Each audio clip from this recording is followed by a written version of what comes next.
Now, of course, the mainstream Republican Buffalo Shooters Manifesto says he's neither a conservative nor a believer in God nor a Christian. He's not a conservative by any stretch of the imagination. But the lie is circulating like crazy. And a sort of a lie nested inside that lie is the idea that this guy was driven to this essentially by Tucker Carlson or by Fox News. Which is an unbelievably stupid assessment. And I hate to use as blunt a word as that, but it is. It is stupid. If you have watched Tucker Carlson at all, if you have watched him reference, pardon me, the Great Replacement theory, what he is talking about, and Joey, I can't remember if you and I talked about this on the show or not. I feel like we did, but maybe we didn't. That might have been with Grant Monday. But when Tucker references it, he's not talking about race. He is talking about nationality. He's talking about Americans being replaced essentially by illegals. That's what I've talked about. I defy anyone to show me where Tucker Carlson has opined about the horror of whites being replaced by something other than whites. I don't think you're going to find it out there because it's not what he believes.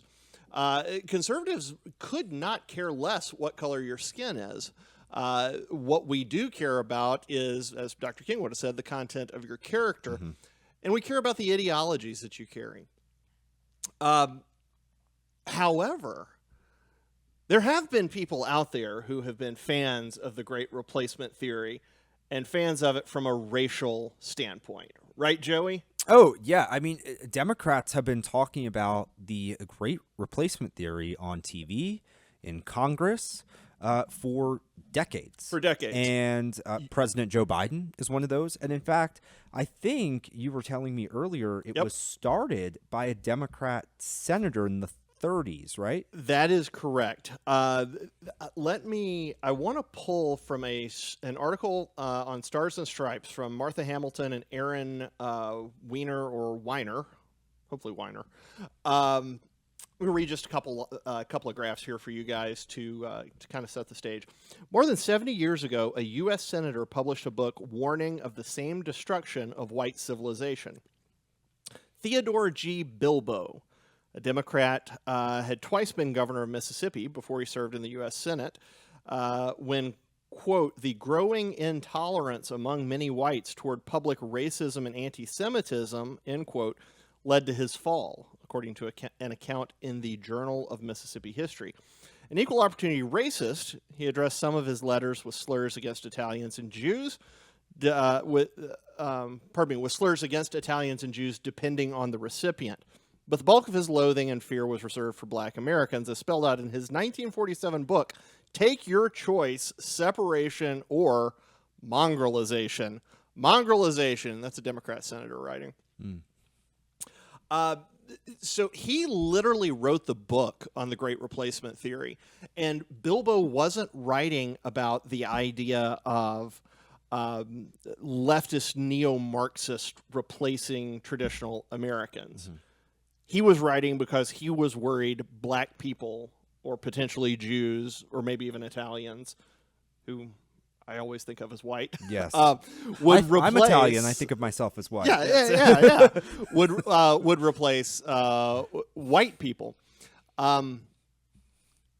So that's the bigoted version of this. And there we got a lovely picture of Theodore Bilbo, the original Great Replacement theory racist. Again, a Democrat senator.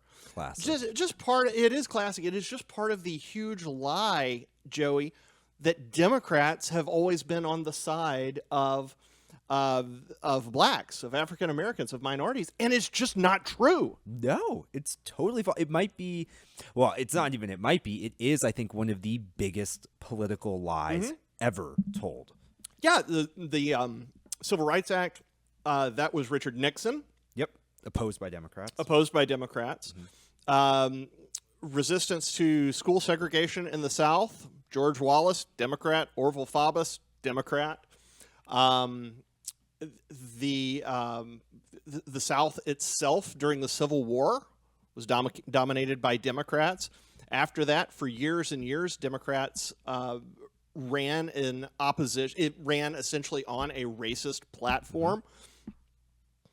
I mean, no Democrat policies have done anything to help black people. No, they've hurt just black people. devastated them. Devastated them.